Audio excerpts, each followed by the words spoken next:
This is Nepal, a landlocked country in South Asia.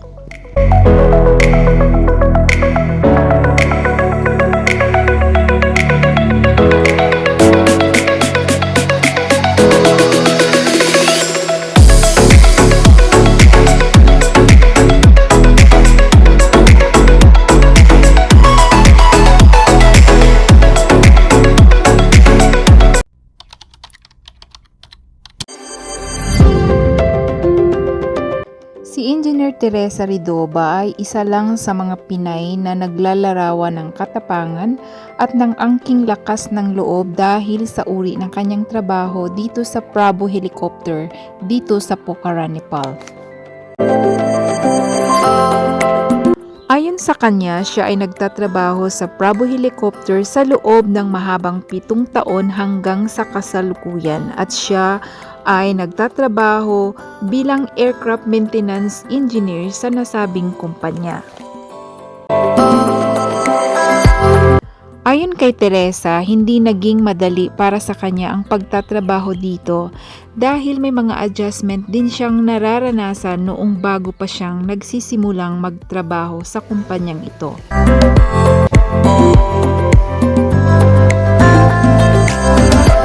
Nung dumating ka dito, what was your feeling the first day of your flight?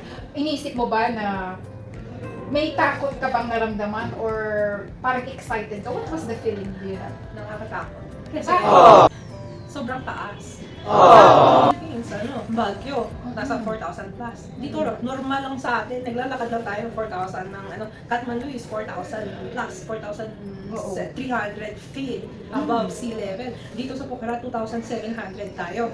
So sa Pilipinas, nasa 100, 500 lang. Which is, pag lumipad na kami sa Pilipinas, nasa 1,000 feet lang kami.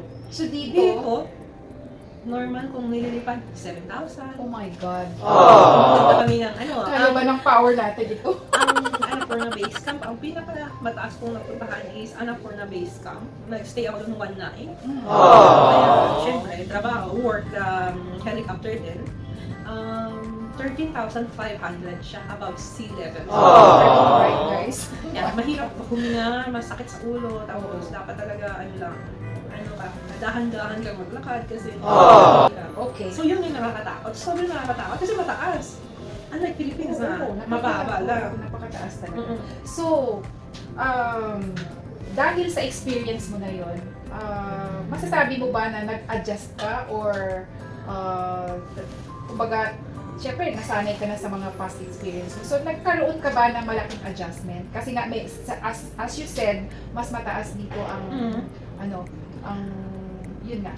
Oo, malaking adjustment kasi yung yung sa temperature, sa air pressure din, malaki talaga yung pagkaiba kasi tsaka sa Philippines. Tsaka dito malamig talaga sa Nepal, especially guys during winter, talagang ma-feel mo talaga hindi biro dito talaga ang lamig dito sa Nepal. Yeah, lalo na pag umakyat ka doon. Tapos yung sa Philippines kasi humid, very humid. So ibig kong sabihin, kahit summertime, you can feel when you are already on top.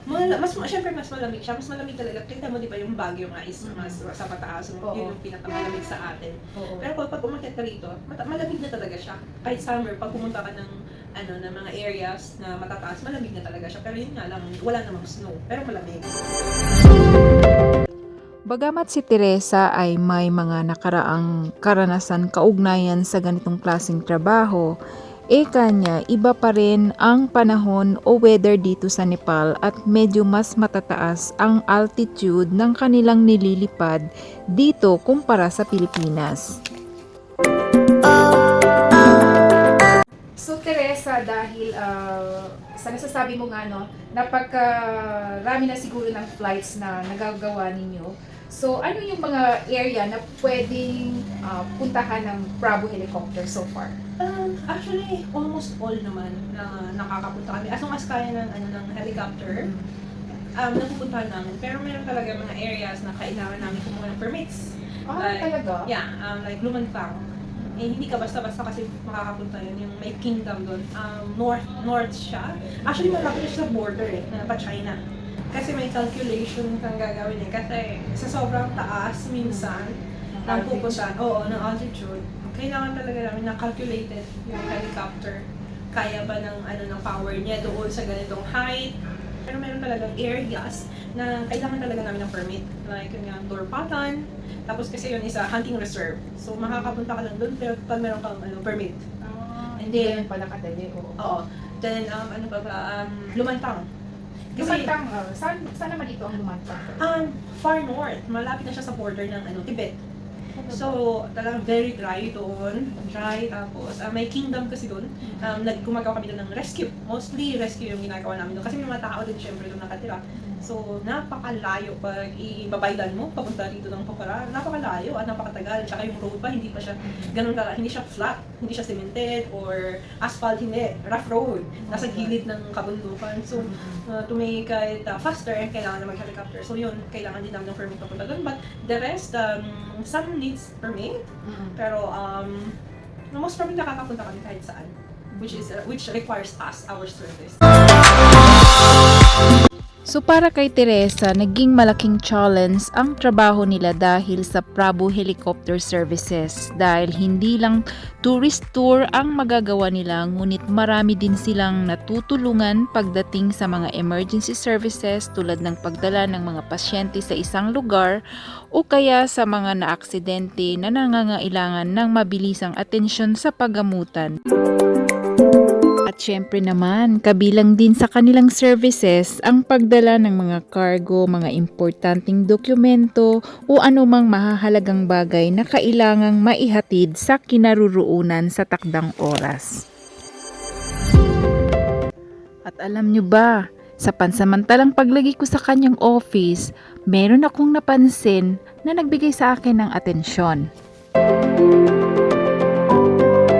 As I'm staying in her office now, guys, nakita ko at na-notice ko na marami siya dito mga Philippine flag. Of course, obviously. So gusto ko lang, magmarites muna tayo. Gusto ko lang tanungin si Theresa kung bakit marami siyang flag dito. Even her jacket, you see, at the hanging on the wall. May mga may mga Philippine flags. Is that really talagang yan, kailangan ilagay talaga yung Philippine flag sa mga jacket mo or tingnan nyo guys sa kanyang jacket so far, di ba? So syempre proud Filipino. Actually dito sa PRABU helicopter jacket.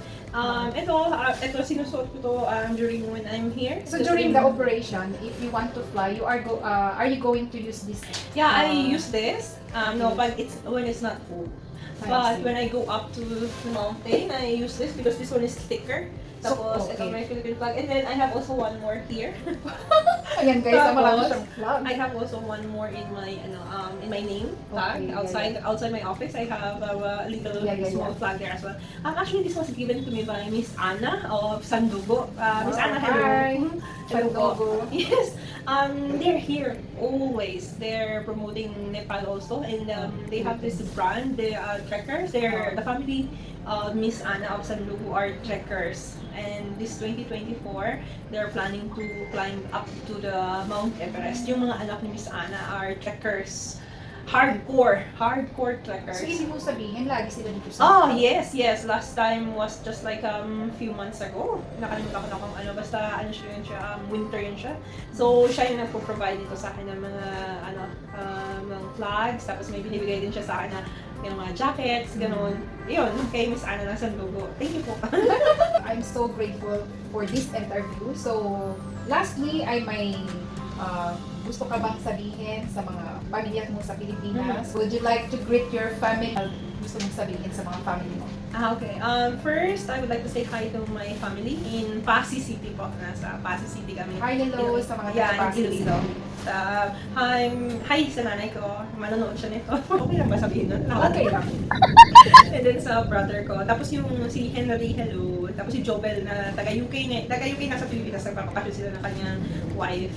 To my sister-in-law, Luz, and another sister-in-law, Jonah, and my brother-in-law, Ronald.